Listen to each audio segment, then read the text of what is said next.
So, hey guys, welcome to the episode of InstaHire Roundtable.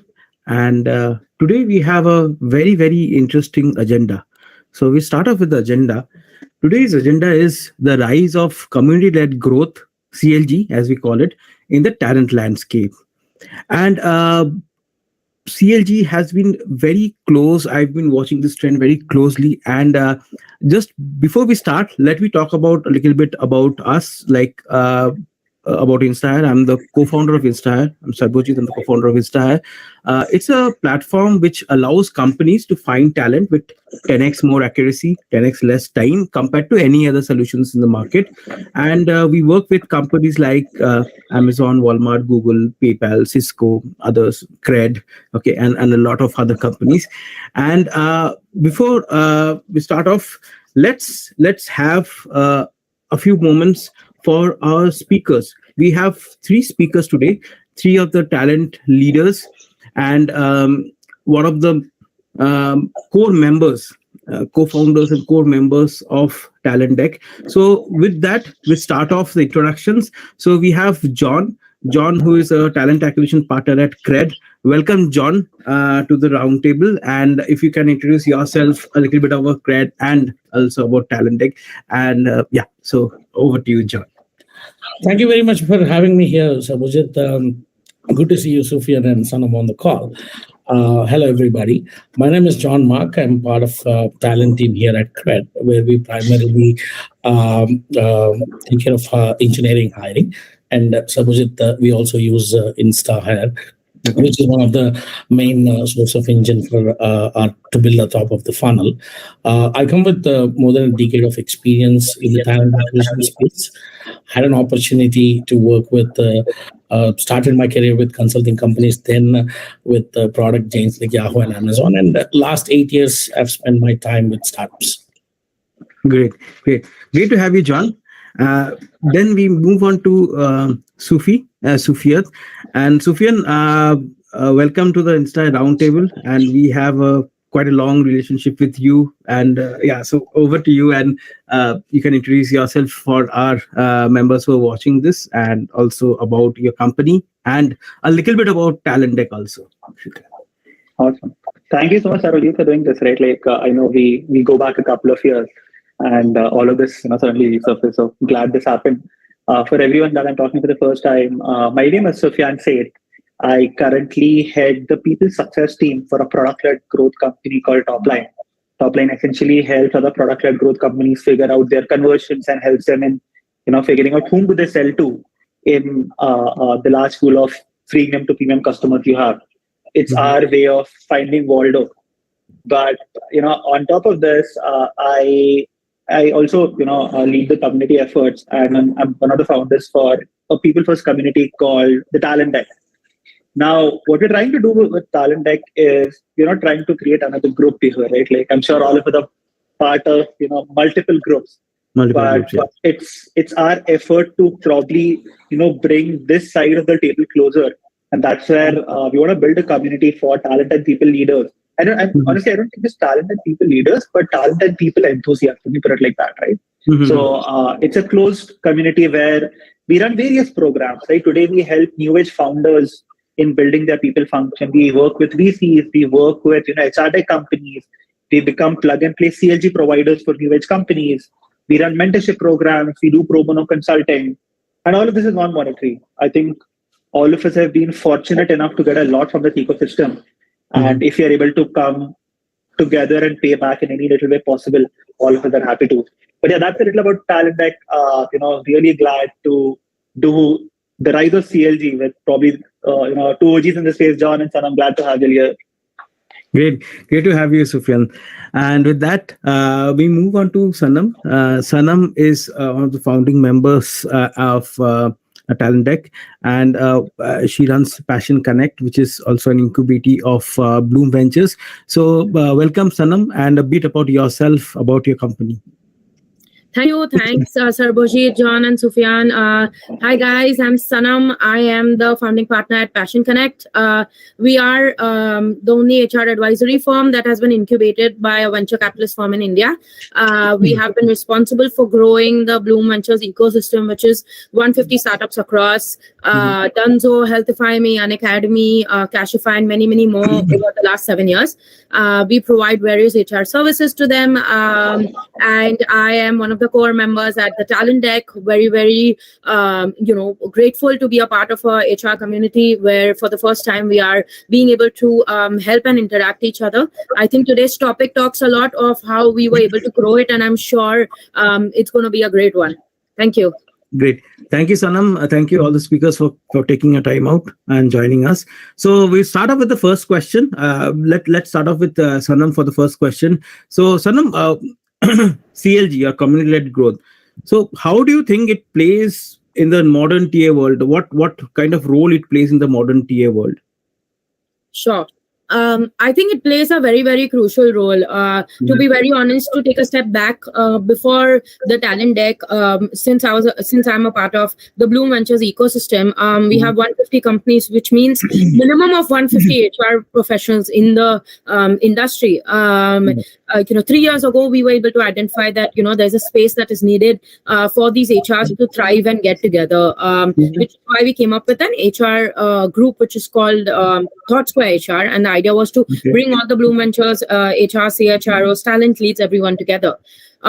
Since day one, it has been a beautiful effort for everybody to be able to interact and grow. I think it's very important because the rise of HR after COVID has been so exponentially high in terms of the importance and the vitality in the org that, every second day you have all the different startups in India doing so many different things, and there is no one forum to be able to learn from each other. And HR is such a core concept that, community-led growth is something that was not, looked after before.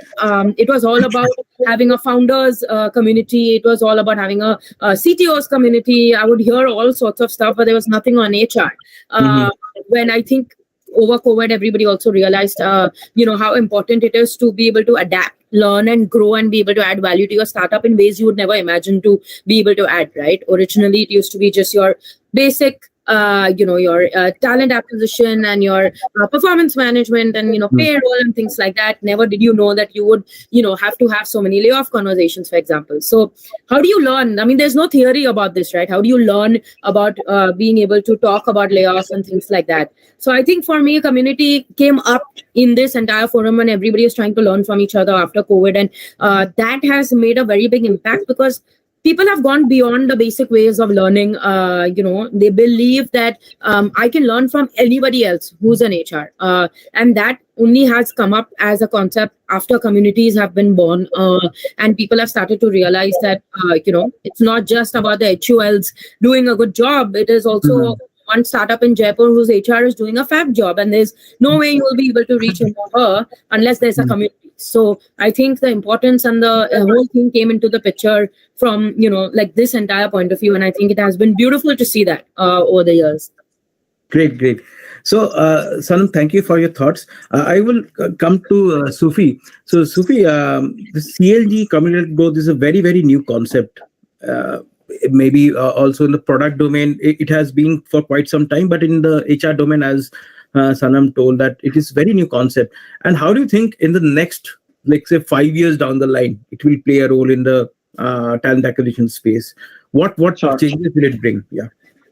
Sure. So, before I actually talk about the future of CLG, let me take a step back and tell you what essentially community means, right? Like how do you differentiate community? I think that's something that all of us need to establish.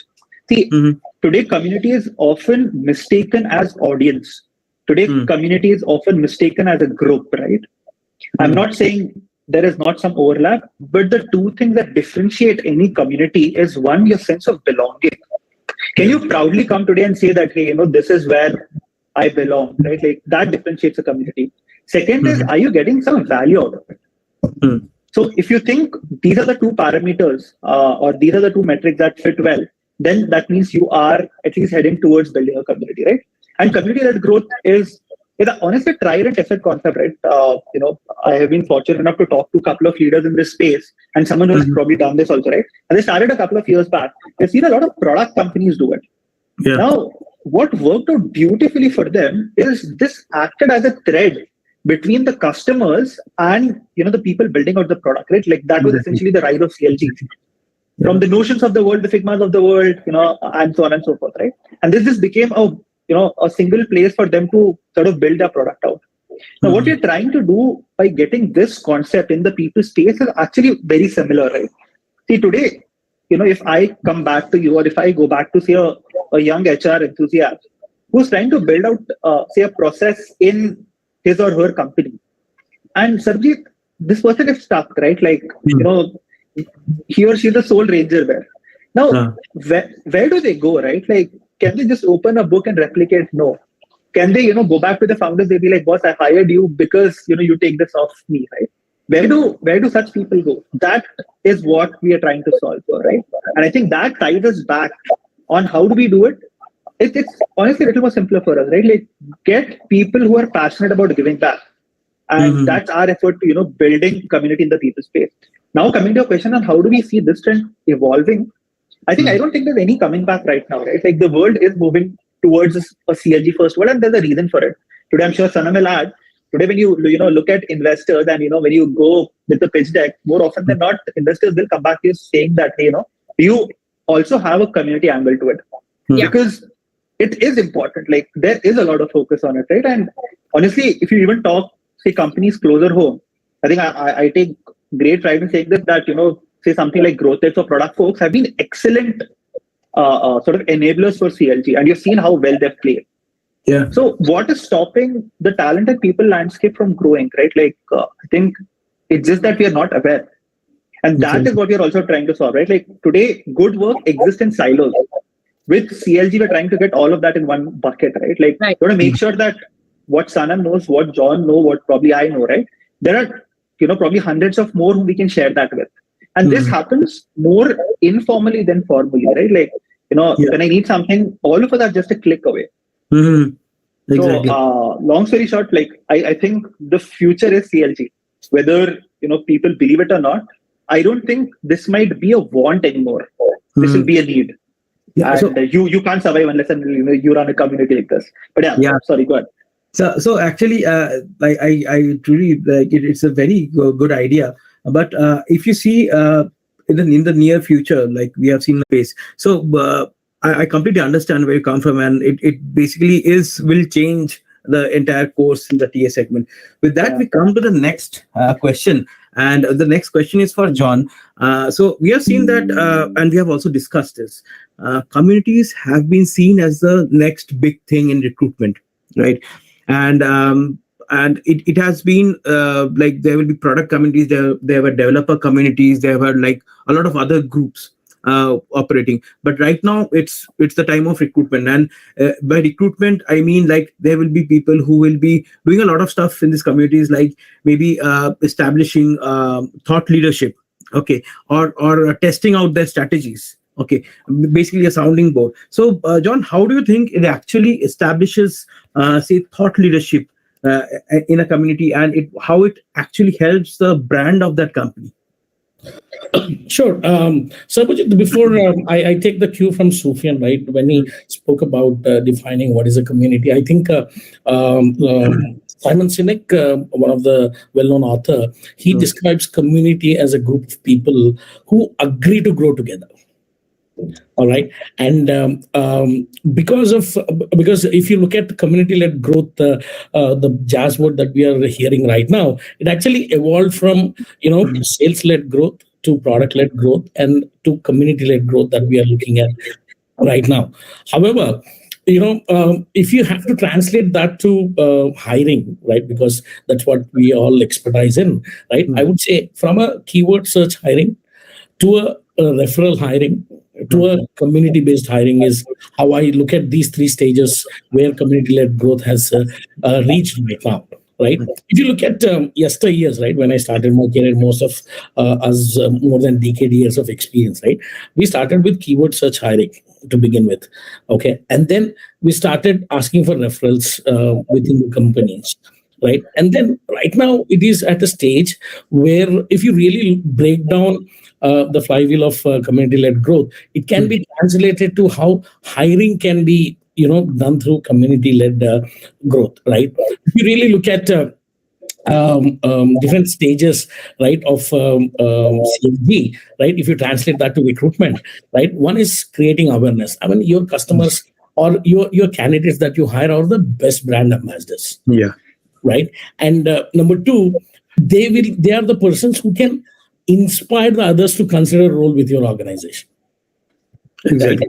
And then after, it is not just about referring someone and then taking them through the interview process. Your employee or the person who referred can be the real advocate while doing the post-offer engagement. Right? CLG, we call it as post-sales. Right. And the final part, right, he can be the buddy advocacy in CLG, right? The person who referred can be the buddy of the person that he referred during his onboarding process. So it becomes a vicious cycle on how CLG has evolved if we translate it to hiring.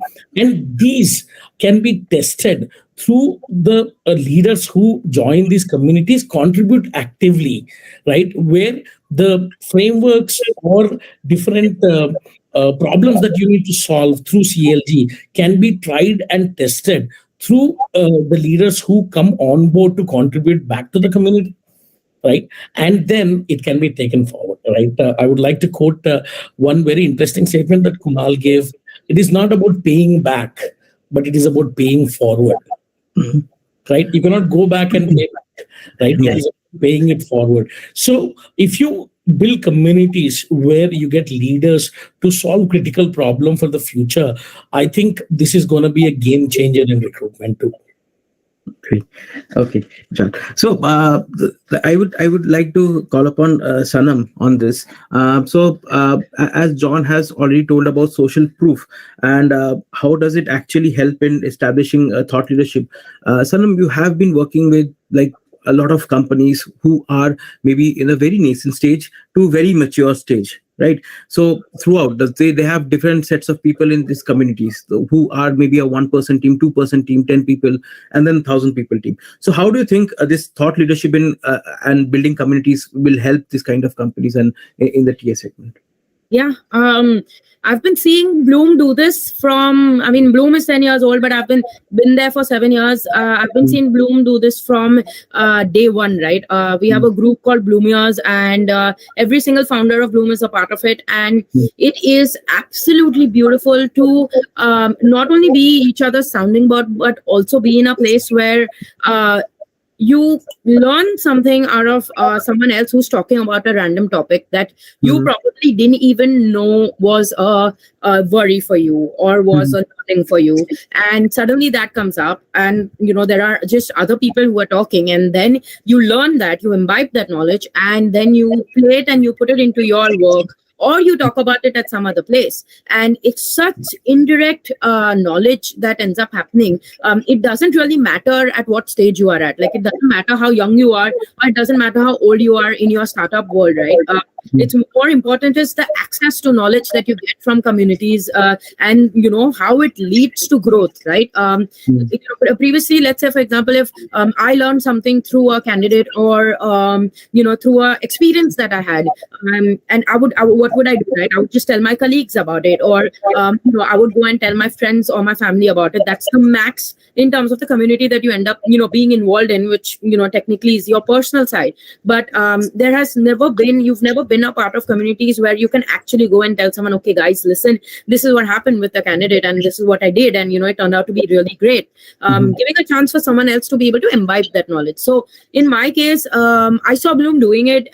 It went out so well that a founder of Healthify Me is talking to a Gaurav Munjal of Unacademy and asking, what was what were the 5 best marketing things you ended up doing. It's everybody can read it, and it's just beautiful way of being able to learn, right? It's not your basic learning from your your books, and it's very similar to Twitter, right? I mean, I look at like Ankur on Twitter, and you learn just reading so many things in the morning.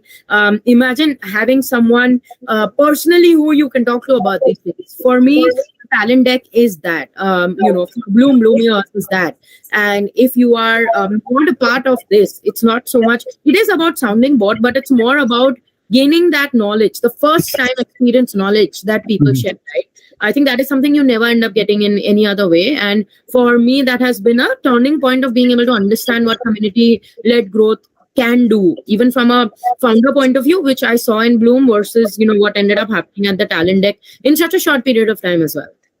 Okay, great insights, Sanam. So I would move on to the next question. So this was Sufi. Sufi, so from your experience, like as Sanam already told that a lot of feedback is shared and this feedback is implemented. And then when this feedback is implemented, we have a result. And this result is again going to the same feedback loop. And then we are implementing faster. So we are moving faster, right? And this creates a flywheel where it increases revenue and it increases your adoption of a product market fit is achieved. So how do you, from your experience, like how does this feedback to flywheel loop play when companies, they adopt a CLG approach? So like, what is your thoughts on this? Well, I think that's an excellent question, right? Like, and I'll tell you this with an example, right? Someone who has been able to, like freaking kill at this, right? Like, I'm sure all of us today know, what Figma is. Now, what Figma did was Figma created a community of designers who use Figma, right? Like essentially they are users. And Figma started using that community to first test their products out, one. Second, what Figma also started doing was Figma said that, here is a feature that we're launching. Before we launch it to the larger world, why don't we try and test that out to the sample group first, right? Second. Third, what they also did was this acted as, imagine like a support window, right? If today I am stuck on LinkedIn by whatever, right? Like I'm trying to search for a customer success manager in the US who is a female, who is an Indian and has only done masters there, right? I have no idea how do I look at the search string. Is there a place where I can probably just quickly ping and ask, can someone help me? If Talent Deck did not exist, where did I go? And that is what Figma is solving for. So, imagine you're creating something, you need some help. Figma created a community where you can just go ping, and there is enough and more people that are happy to help you around. So, coming back to your question on how did this help, or, how do companies evolve using CLG? The whole point for, a company to invest in community is to, one, build a better product, because you are as close to the customer as you can get, right? Like imagine, right? Like how many touch points does a customer success manager have with a potential customer, right? Like sure, apart from your MBRs, etc., there's just so much you can do. But now imagine all of these customers coming in at one place and standing up at the top of the building and shouting on, saying that InstaHire is the best product on God's green earth, right? Like there is so much of advocacy that is anyways coming to you. And that, I think, has played beautifully for companies that have leveraged CLG, right? Like talk about the Figmas of the world. I think Gainsight is another company that did it really well, and so on and so forth. Great.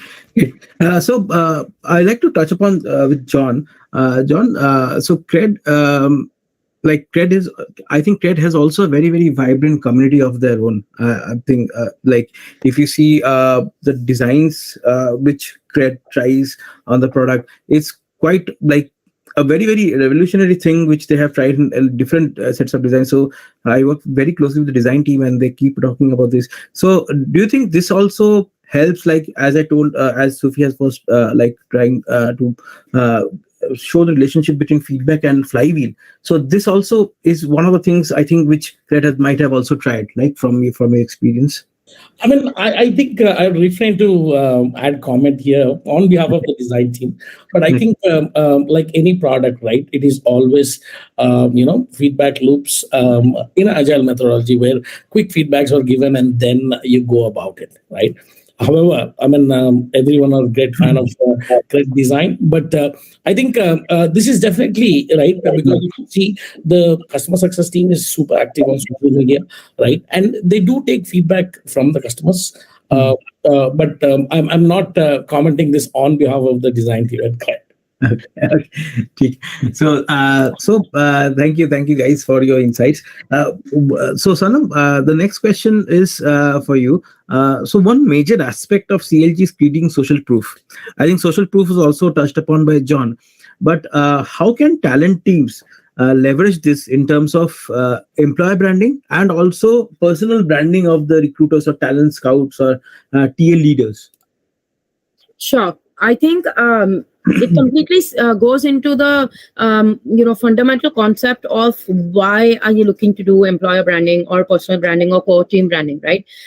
Is it to be able to put yourself in front of the world and to explain the work you're doing, or is it more to do with putting your experience more from a learning standpoint? Two very different kinds of employer branding that go into the picture.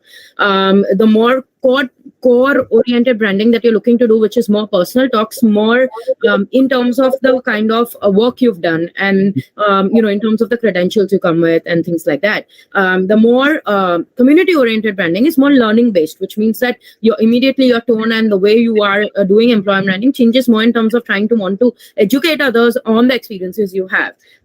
For me, I think talent teams today can do a very, very fab job because this is the biggest, I'm talking about Talent Deck, this is the best way for you to reach out to the best candidates. In reality, especially let's talk about today's time when things are going so slow and, everyone's trying to figure out a way to be able to learn as much as you can at this, rather dull period, except of you who's hiring. It is important to be able to communicate to others on what your company is doing, what you are doing, and be able to help the community be able to help you. I mean, that's the point of how the branding comes into the picture, right? You don't want to come across as someone who is constantly only someone who's asking for, oh, I'm looking for a product designer, or I'm looking for, an HR person or something like that. Branding comes into the picture when you're like, hey, guys, like, this is what I'm looking for, but these are the people I have. And, I want to be able to help them out as well. Can you as a community also help? It's a very give and take scenario. And I feel like that comes into a picture where you see it in that manner.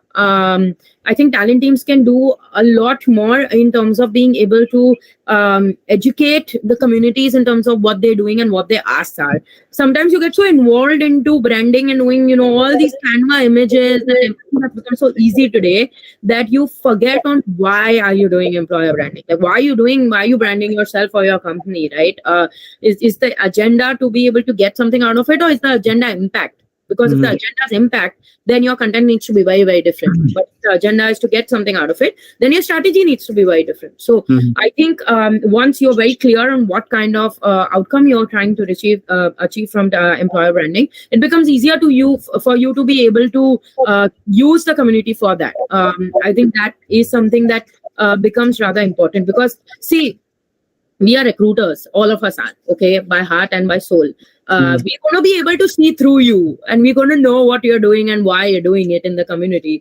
You rather be, doing something for the sake of being able to help others rather than just doing it for the sake of being salesy. And for me, that's important to be able to address, and it's important to be able to realize, more importantly. Okay, great. So, Sufi, I wanted to have your take on this. So, as you know, like due to COVID, the talent pool has become as I say, fluid.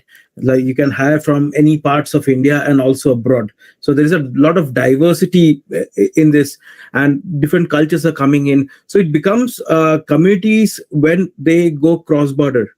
Okay, that creates a huge impact because so their employer branding will be very, very different from what we are doing in India versus in other countries, maybe, or personal branding or personal etiquettes everything will be a little bit different. So how do you think this CLG can help companies to expand their horizon on employer and personal branding?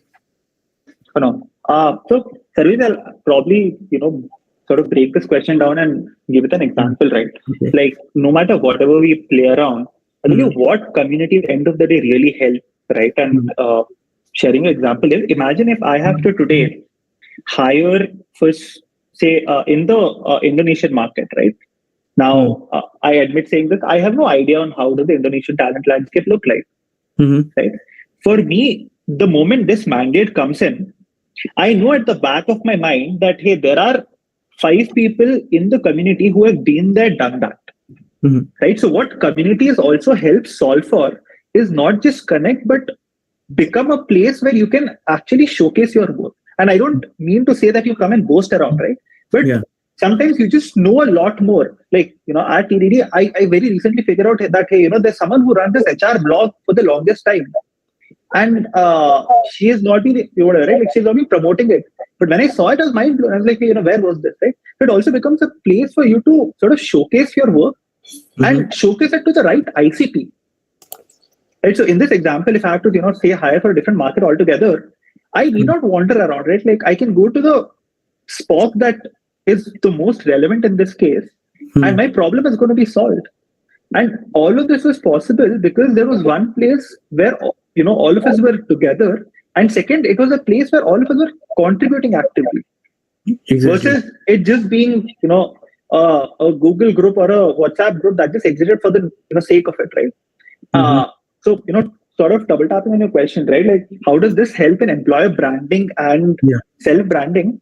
Look, end of the day, you are an average of the 5 people you be with, right? Like today, if I talk to John, my perception of Cred is rooted through John, right? If John is of a certain credibility or of a certain potential, that is the image that I have of Cred.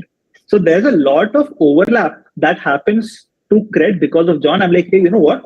These are the kind of people that exist in Cred. These are the kind of people that exist in the Blume ecosystem, right?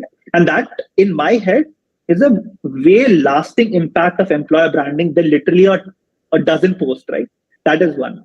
Second, for personal branding, right? Like, look, end of the day, communities also help you get your real side, right? Like today, when I probably talk to say dozens of people in the community, see, after a point, I know who's trying to make it and who's genuinely trying to help and who's genuinely that's what I meant. Like that there is some subject matter expertise that exists, and it's okay if you can't communicate that well, but end of the day, what he or she has freaking done it, right? Like there's someone that I can go and reach out to. So communities help you bring all of these stories out. And the moment these stories come out, there's a lot of overlap that happens with both employer brand and personal brand without you actually trying to do it, right? Like no one is going to post, creatives saying that, hey, we are the best place to work in this world, right? But you being just who helps get a lot of visibility to you. And I think that's possible because it's a much more intimate space. Yeah. Exactly. Okay. So with that, let's come to the next question. So as you can see, as Sufi was trying to address the point that how it also helps in creating a lot of network effect. Okay, and Sanam has also touched upon the network effect thing, and communities actually help in getting referrals, creating network effects, and which can be a very, very deciding factor when you hire for a very senior talent or a leadership talent. Okay, they do not go into job boards and others. Like they have their own community, and when you can get into their communities, get into their space, they know about you and what you're trying to do, right? So I would first get John to have his take on this. So how can communities help in bringing in referrals, network effects, and which can be a deciding factor for hiring leadership, senior talent, super senior talent, like VC VP or above? Yeah. Sure. I think, Sabujit, this is a very interesting question because in my last startup that I worked with, right, one of the Saudi tech company, we have done this experiment on the same lines of community-led growth, right? That generally you ask for referrals with your own employees and you reward them, right? So the experiment that we have ran way back in 2017 was we started a program called community-led referral program. Okay. Anyone from any company can refer for the open positions that we have, and we have some beautiful rewards for the folks. Okay. And believe me, the kind of responses that I got back from the community was like crazy. I mean, it took some time for me to really segregate profiles and make hire calls out of them. And we kept the promise of going back to the going back to the customers here. In this case, referees, right? And we rewarded them. So this is one experiment that I've done in my career where we call it a social referral program, right? So everyone from the community can, because I believe, see, if I'm a recruiter, I know who is good recruiter in other company, right? So I can easily refer. So the thought process was a good programmer knows who is the good programmer, right? The good programmer might not be in your company. He can be anywhere in the community and you can go ask help. Right. So coming to the hiring aspect of how community, you'll be very surprised to know at Cred, in the engineering function, right, 50% of hires comes from a referral program that we have. Okay. So this is your own community, your own team members being advocates of the organization, where the network effect that it has created, right, 50% across the organization, right, close to 50% comes from referrals, where company was successful in creating network effect, right, through which it was able to generate more people into the community, in this case, Cred, right? And when it comes to leadership, right, again, 80% of hires at Cred leadership are through references. Okay. Right? Okay. Because, I mean, whenever we see, I mean, I think thanks to the leaders at Cred, they have created a very well-oiled engine of conducting this referral program, right? Where we really run this as, sprint sessions, right? And we really follow agile methodology in the hiring process. So I think creating a network effect through the community that you have built will definitely help hire great people. And Cred is one of the live example where, the community has helped build a great team. Okay, great example, John. Thank you for the insights. So I will move on to Sanam on this. Sanam, you have been working with, say, around 100, 150 companies. And as I told, these companies might be a very young stage startup to a very mature stage startup. And here, community becomes a lot more important because as I am also was a founder of a company, like InstaHire was like 3-4 years back. It was very small, and now it has become quite a mid-stage startup. But when you are just building up, like 5 years back, when we were just building up InstaHire, community became that at that point there was no community as such in this aspect. But right now, as you told, that Blume has its own community and it has created network effects. It can be a very, very powerful tool for these companies which are maybe less than 50 or less than 20 people, because if there was no community, people won't know about these companies normally, what they're hiring. And if they want to hire senior talent, or if they want to hire, say, a co-founder or a very senior guy, so these guys will tell, "Kaun hai ye? Mere ko pata nahi." And then these guys, "Ki haan, main janta hu, I work there," or something like that. So, what is your take on this? Very different perspective on this. I think my take on it is that we've been doing exactly the same thing over the last 7 years. Just that I'm the one who filters this community referrals out and sends it to the right people. Like, for example, over the last 7 years, we've hired 857 people within the Blume ecosystem, right? This is from a salary of 15 lakhs per annum to 2 crores per annum. And so think about it. If it's 857 closures. So imagine the amount of people that have been spoken to, which in our database is exhaustive, right? So imagine the amount of data each profile has in terms of who they interviewed with, how the interview went, and things like that.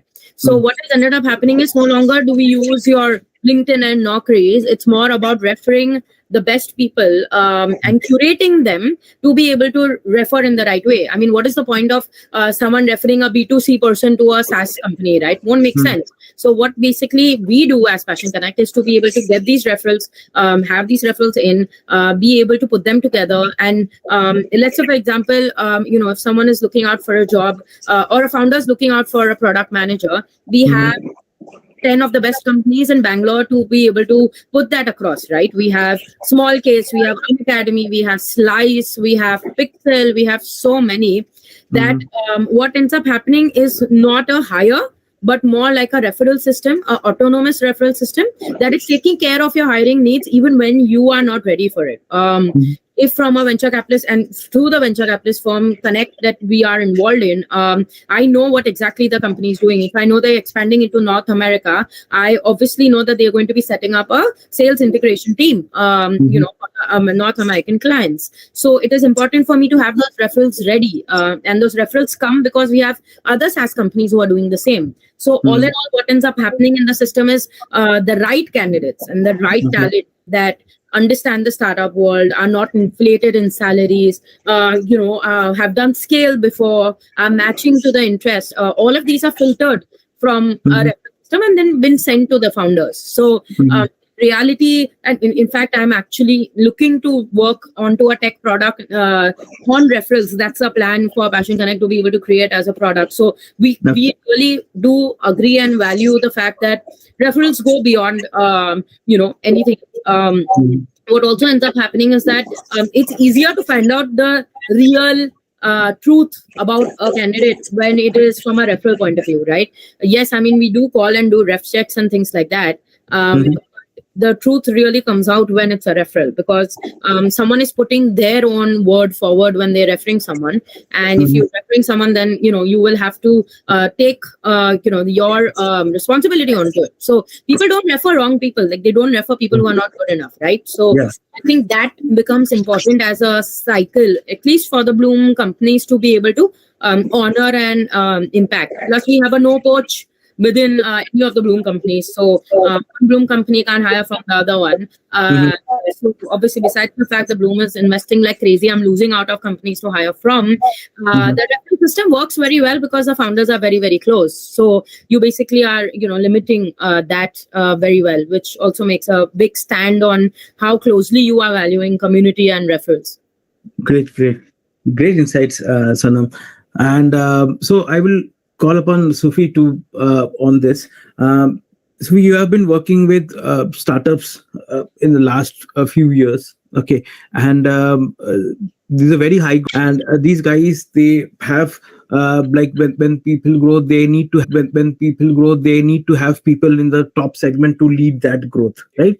And so what is your take on how communities can help in like creating that network effect which helps to propel a senior hire from somewhere else to your company, and like to get interested? It's an inbound thing, so they get interested and they talk to you. So how what is your take on this? Oh, excellent. Right. So again, I'm going to sort of sound like a stuck recorder, but I'll probably give this as an example. Now, I'm not going to take an example from our side of the table, but let me use a community that has been around for a while, right? It's called React Community Bangalore, or React JS India, or something of that sort, right? Okay. Now, React JS holds one conference a year, and you have a line of about 8 speakers or 9 speakers there. Everyone is speaking at React India. Right after that talk, has a dozen requests from not just recruiters, but a dozen requests from fellow engineers to go and work with them. Okay. Right. So what communities help you today, Sarvajit, is to bring out your best work. And the moment you have leaders talk about what they're building, or and how they're building it, you will obviously have people come and join in for you. Right. So to touch on your thought of or on your topic of establishing thought leadership, right? When you are hiring leaders, in my head, it is really important for this leader to sort of come in with a very solid network, right? Like community effect is, for me, no longer a want, right? Like it's a need. Like today, imagine you are looking at someone and you come across two people, right? One person X who's, and again, right, like this could maybe, I don't know, be like a VP of marketing that you're hiring. Person X is fairly well connected and is obviously, well known in the ecosystem, etc. Versus someone X whom you'll have spoken and you'll have evaluated both of them. Both of them are, say, a 9 on 10, right? More often than not, you will end up going with the first one because one, he knows more people. And there are more people who can validate him or her, right? So what communities also give you is not a one-way route, but a two-way route, right? Second, because this guy is well connected, he has a much better understanding of the macro, right? Like he knows what's happening around, and that today is a given for leaders, right? Like when you're hiring someone, you need someone who knows not just on what he or she is doing in their own vertical, but also has a fair, decent understanding of the horizontal world. And I think communities solve for it beautifully, right? Like the more you think about it, I think this has existed for a while now, but it's just that all of this is coming out now. And all of these communities that exist today have seen success stories, right? Like I have known about, I think, the phenomenal people because of these communities, because they went ahead and presented their work is when we got to know it. And that's where they have been able to establish themselves as thought leaders. Right? So I think communities provide that platform for you more than anything else. You completely agree with, as we have seen in the past also, we have the PayPal Mafia, which was a community of founders who built very great companies. In India, we have the Flipkart Mafia also, building products. And there are large companies who gave birth to communities, and these communities gave birth to many companies, which again, it's a kind of a loop which is going on and helping the economy, helping the ecosystem. Great. I think Flipkart Mafia is a great example, right? Anyone who's connected in the Flipkart Mafia, the moment you're building something, everything is taken care from your compliance, your diligence, your audits. There is someone who can help you with the entire circle. Exactly. And that is only happening because you've been there in that circle that belongs to you. Yes. I think it's also about the trust that is created, right? Exactly. I mean, today, with the Talent Deck as well, these people, you trust them, that they are going to be there to help you, which ideally would not be anybody except your mentor or your colleagues. It's another set of world that is supporting you for what you're doing, congratulating you when you're doing something good, is there for you when you're doing a layoff or something of that sort, or you're looking for a job, right?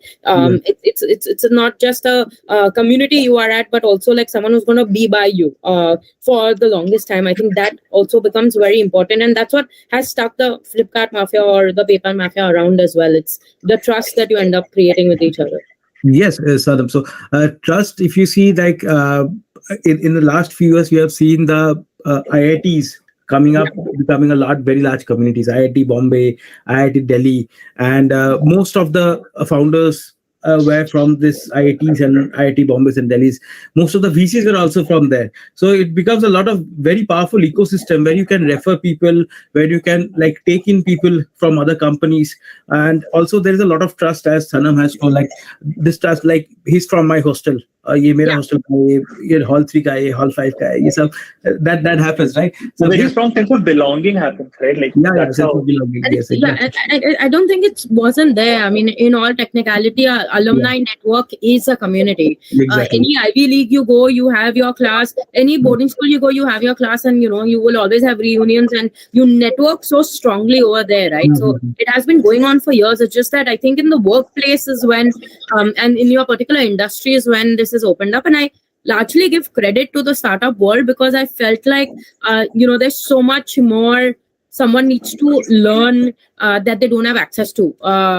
Whereas in other cases, probably not so much. But in the startup world, you have a 26-year-old founder who doesn't know. I mean, what do you know when you're 26? Nothing. And how do you, how are you being able to learn on the job when you're a founder is something that I feel has become so, crucial, that I think communities, even though it existed always in some way or the other, the startup world has really brought it out, and, brought it out beautifully, I would say. Yeah. Great. Okay. So speaking of this, we have talked about trust, We have talked about learning. We have talked about feedback. So I have a question for Sufi, and we'll ask the others also. Peer learning and feedback. This can significantly increase the value of different talent communities, right? So how do you think community-based learning will become critical in the next few years down the line? So this is the learning which is not from a set course. Okay, these are learning, taking bits and pieces from everywhere, from different levels of people, and then like assimilating it and using it, and then passing it on, as John said, that passing it forward. Okay, so not giving it back, passing it forward. So passing it forward so that everyone becomes as knowledgeable or more knowledgeable than you. So Sufiyan, so we'll start with you. We'll go to others. Yeah. Sure. I mean, I think there are no two doubts about it that this is picking up, and this is what the future looks like. Right? And it's for a reason. Look, examples closer home for something like Talent Deck, right? Like today, if we are able to give some relevant inputs to the community, it is because all of us are probably working on it, right? I'm sure, if not all, at least anything that comes out is not what is written. It is something that has been implemented, right? My policies at Toplyne are courtesy of someone at Talent Deck. My SOPs at Toplyne are courtesy of someone at Talent Deck, right? So the new age learning platform, like you said, is going to be built around what you have done and what you have actually experienced versus what was there on pen and paper. Second, any community-led growth initiative, I think there's a lot of learning that just happens by being there, right? Like the process of osmosis plays exceptionally well, right? Look, at times you need not, be present for a webinar to, learn a course or learn, whatever, right? Like how is offboarding done? But Sarvajit, if you're in the right set of people and you just keep absorbing bits and pieces, fast forward a couple of quarters, you go stand there and then look back, you'll be like, hey, you know what? I've actually come a long way. And how did all of that happen? Just with the sheer process of osmosis, right? Like because you're just there with the right set of people, you just kept absorbing bits and pieces. Exactly. If you're able to get the right set of people with the right intent, I think there is nothing stopping communities from becoming the next big L&D platform, right? And I don't think L&D is even the right word for it, right? Because this is new age hiring, or this is new age learning, right? Yes. Which means learning methods will be unconventional. Yes. I honestly, I would even expect, say, someone at Talent Deck to be like, hey, you know what? We are hiring for a SD2. Are there anyone who's hiring for SD2? Do you want to do a session together, or do you want to jam together? Right? Like imagine 15 recruiters getting on a call and all of them at once sourcing for SD2, right? Like across 15 companies. Right. So maybe that is what new age learning could look like for recruiters. Tomorrow, you're building a policy, right? Like, and you have 5 HR leaders who are sitting on the table and probably designing policies for individual companies. But imagine designing a policy with 5 HR leaders getting their inputs to the table, right? Yeah. That for me is what new age learning looks like. But those are my 2 cents. I'll let Sanam add. Okay. Yeah.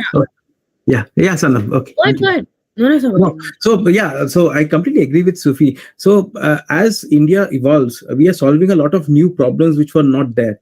For the older problems, we have courses, we have everything like figured out. But the new problems which we will face, someone might have faced already this problem, and they can share. So a lot of sharing and peer learning takes place. So Sanam, what is your take on this? And then we will move to John. I mean, to be very honest, I was working with so many HRs, more than 100 HRs in the Blume ecosystem. When the Talent Deck came into the picture, I was ready with the people that I knew who would add value to the Talent Deck, right? It took me like 2 minutes to be able to get like 10, 8 to 10 people to be able to come together and say that, guys, this is like a first HR community. You guys have to join. The point is that if I knew so many people who were so good, and if I was able to bring them in, who now are super active on the questions that are coming into the community, it's a sense of pride to be able to bring such people across to create that learning, right? I think it's what's important is being able to identify who are the people who are going to be able to add value and be able to bring them alongside you. It was super beautiful to be able to see that. And I think more importantly, the outreach increases so much that you are in a place where you are. I mean, I'm amazed by by the kind of people that are there in the group today. For me, it's being able to be connected to so many. There are so many. Like I'm as a recruiter, for me, it has added so much business value to be able to get layoff lists in a minute, which ideally would take me to have to go and change, go to the HR and, be like, okay, listen, give me the layoff list. We had more than 10 layoff lists being put out in like 5 minutes. That's the amount of connects we were able to have. I think, imagine the amount of teams that were able to absorb these layoff lists, right? You're adding layers and layers of value, saving lives just by being with the right people. I think that adds a lot more in terms of learning as well, overall. And I completely resonate with what Sufi said, right? If you're with the right people, you will learn every day. And for me, Talent Deck has been that, right? Because, we are literally living with the right people every day. Even though I don't have a question, I read the answers of the questions that others ask, and I learn, and I'm learning all day long, which ideally wouldn't have been the case until I reached the problem when I was by my side alone. So for me, that entire cycle of learning has become extremely easy to be able to get upon. And the more people I meet who are such great HRs, the more I being able to introduce them to the Talent Deck, and I finally have one place where I'm able to put someone I can resonate with, other than just meeting them and forgetting. That's what we used to do before. Now I make it a point to ensure that they're going to be joining, and we know that we will always stay connected no matter where they go in their journey, and I think that becomes a very important part of it. Great. So great insights, guys. So John, what is your take on this, on the peer learning? And as Sanam has told that being in the community helps people to become like super learners, and always 2 steps ahead of the problem. Whenever they see problem, they can proactively solve it before it actually happens. So over to you, John. So what is your take on this? So, Sabujit, on a personal level, right? I'm someone who's very much keen on understanding the human evolution, and in my research, what I understood is, while there are millions of other species which exist in this ecosystem, right?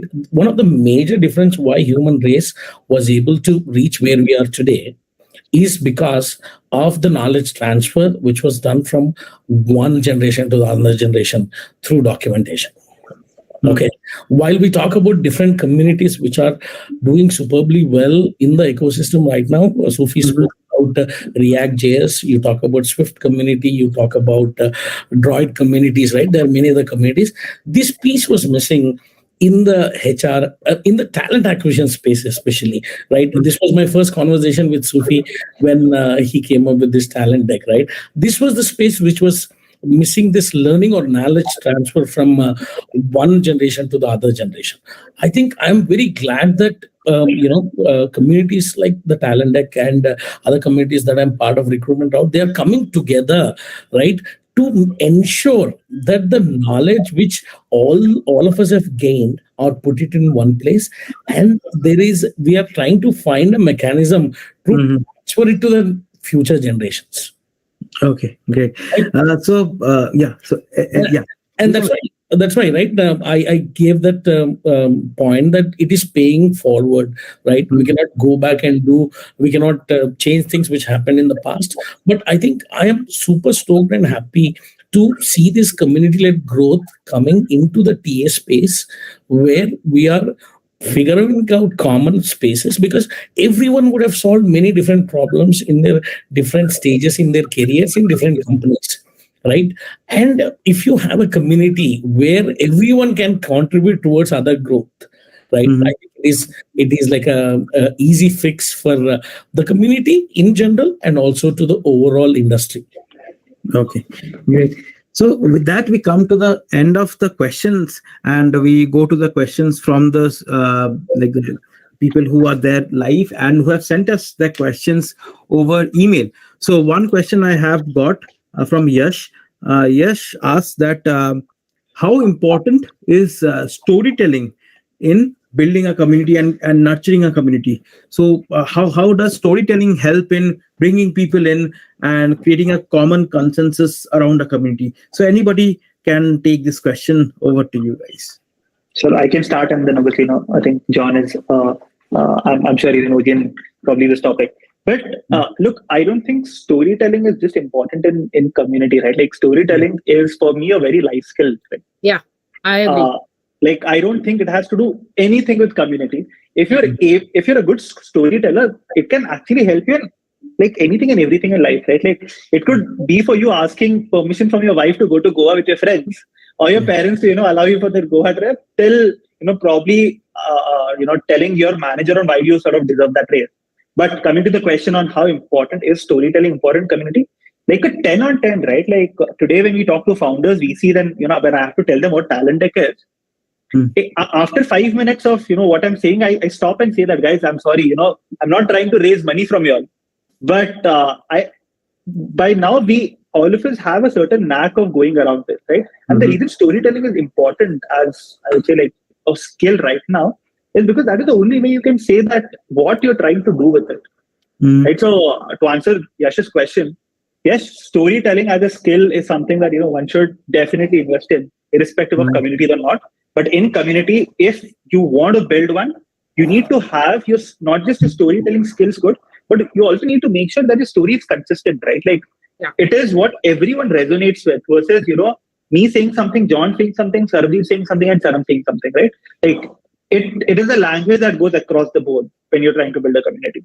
Yeah. I mean, my team lives and breathes storytelling. We are pitching like 100 companies every day. Like there are, if my recruiters don't know how to sell a story, right, they won't probably get the candidate. So I think, Yash, completely, very important, not just again in community, but also I think what matters is the minute you meet a like-minded person, if you're not being able to connect to their story and be able to tell the story the right way, you lose the person's interest. The person doesn't hear you, and the minute the person doesn't hear you, they're never going to remember you. It's important to catch the opposite person's attention, and the only way to do that is being able to tell the story right and be able to connect to them, right? You have different ways of being able to do it. It's important to be able to learn that, and I think that's the only way that you can do any kind of business, or other things as well, but largely any kind of business is by storytelling for sure. Great. So storytelling becomes very important, and I'd like to quote John, as John has talked about evolution and how we got to know about things. One of the major things I think, except from documentation, was storytelling. Like people talking to other people, and then they build a story and then passed on. So John, so would you want to contribute on this? I mean, while I'm a great fan of storytelling, but I think more important for anything to go to audience and win their confidence, right, is to answer this question, why. I mean, I think this was my first conversation with Sufiyan, right? Why are we building this? Right? Once you figure out that why, and once you can translate that to your community, right? How is it going to help them to grow their careers? I think that is going to be a game changer. I think, like I started in the beginning, follower of Simon Sinek, start with why. Anything that you do in life, I think once you figure out why are you building this community and how the contributors are going to get benefited, I think that answers it all. Okay, great. So, guys, we are running out of time, but I will take a couple of questions. So, one question has came up is from Naina Sharma. Naina Sharma asks, who is a good recruiter according to you? This is a question from Naina Sharma. Shots fired, man. Wow. But anyone who wants to take it, I can give stab, and then obviously I can add on themselves. Yeah. Cool. Here in my head, it's slightly different, right? Like, for me, good recruiter is someone who just doesn't. Okay, before I even say that, see, for me, recruitment isn't a transactional role, right? Like, there are people who might agree to it, who might not agree to it, and I'm absolutely okay with it. In all disclaimer, I'm sorry if I'm going to offend you, but see, for me, recruitment is more than just being transactional, right? Like, it's about how you take a company from X to Y, and it's not about you just hiring roles. So, for me, a good recruiter is someone who's not just looking at hiring, right, but is understanding why are you doing this, right? Like, what implication are you getting by getting X number of people inside, and what is the outcome of that in business? So a good recruiter is someone who understands the impact that he or she is creating and is not just responsible to get someone inside. Like, at the end of the day, this person has come inside, but that doesn't mean the job is over. This person is your responsibility more or less till they are there in the company, and that can be as long as it can be, right? But yeah, like that's a very short answer, and that is my understanding. Sanam, John. Please. Yeah, I mean, for me, a good recruiter is someone who's being able to connect the right person to what exactly they're looking or what the founder's trying to solve, right? I mean, we invested in Dunzo in 2016 when it was a 10-member team in a garage in Bangalore. We did the deliveries ourselves on the bikes as investors. At that time, no one knew Dunzo, no one wanted to join Dunzo. But the kind of, the kind of team that we were able to, the initial team that we set up for Dunzo, it was only when my recruiters were able to talk to people and be able to convince them on, why you should be a part of it and why does it connect to you. I mean, think about it. The reason why it's called Passion Connect is because we wanted to go away from the Naukri and LinkedIn and be able to find that one product manager in Flipkart whose father is a professor, but he never knew that EdTech was something he can actually work in as a product manager. And it was my duty to be able to connect them to the EdTech companies that were brewing in the country. So for me, a recruiter is someone who can, it's not about closing a role. It is about finding someone who can connect to the mission of the founder. I know it sounds really story-like right now, but, after 857 hires, there are people who are actually keen on what the world is solving, and you've got to just connect to the right person and be able to get them to believe in your mission. It can be someone as small as a, EA for that matter, but if the EA is not going to understand what the founder is trying to do, EA is never going to understand on why the founder works the way they do. So I think for me, a recruiter, to be able to identify that is what a good recruiter is. Okay, great. So, Sabujit, for me, a good recruiter is someone who creates positive impact to the stakeholders who are involved, right? Stakeholders, companies, and candidates, right? What is the positive impact that you are creating by hiring the right guys into the company and making a positive change in the organization? And what positive changes that you are creating in candidates' career, candidate's life, right? By getting him the right job at the right place. So for me, a good recruiter is someone who creates a positive impact for all the stakeholders involved. Great. We will move on to the next question. We have Kavya Julka, who asks that how to turn a recruiting team into a community in an evolving company. Anybody? I'll just repeat it. How to turn a recruitment team into a community in an evolving company. So maybe she's asking like how to build a community inside a company, kind of. Yeah. Sure. I mean, again, I'll give it a stab. Feel free to add Sam and John again. Like Kavya, so like I said, right, and obviously John also quoted this. First, understand what a community is and why you're trying to create one, right? If you have a clear-cut outcome on what are you trying to solve, then it makes sense going back. So my philosophy is go outcome backwards, right? If your outcome is whatever, right, like you want to create a sense of belonging, or you're trying to, maybe upskill, sure, right? Like all of those are great outcomes. Once you have that outcome in place, then is when everything else sort of comes in place, right? I don't think there is anything stopping you from creating a community, right? Like there is a lot of overlap between what a community and a group is. There's a difference in community where you can all probably come on a WhatsApp group, but that doesn't mean you create a community, right? Now the next steps after you getting all your 5, 7, 10 member on the WhatsApp group is, are you able to move the needle, say by 0.01% in their life because they've come inside this WhatsApp group? If yes, then you are heading towards creating a community, right?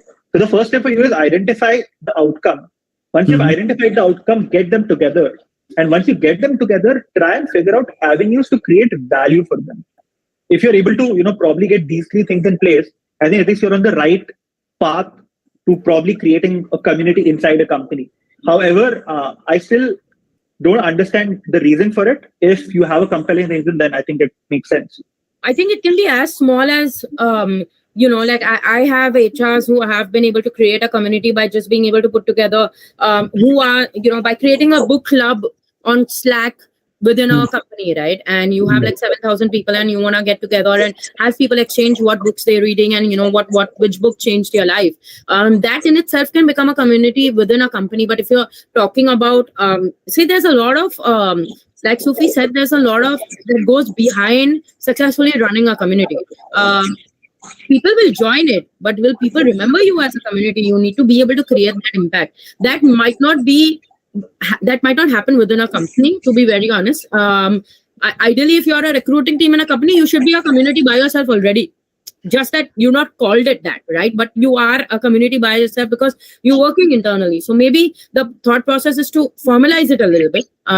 Maybe create a group out of it, and exchange articles, and be able to teach yourself some new things. Go to events together, and it'll formalize a little bit. But community might not be the best way to sort of create it per se. Yeah. Okay. Yeah. John, do you want to conclude? Yeah. No, I think most of it were covered by Sufiyan. Okay. Next question. This is the last question we can take. It's from Revati Prabhakara. She asked that what should a recruiter not do when selling about the company for good result? Like, what should the recruiter not do? Do like the don'ts for a recruiter? Anyone? Sure. So if you want to go, I can go. Either of us. Or sir, John. I think John, why don't you go, right? Like, yeah, John, go ahead. Yeah. We've been around for the longest. No, I think it is about putting the facts right? I mean, because I work for a company where we started from the scratch 0 to 100 here in India.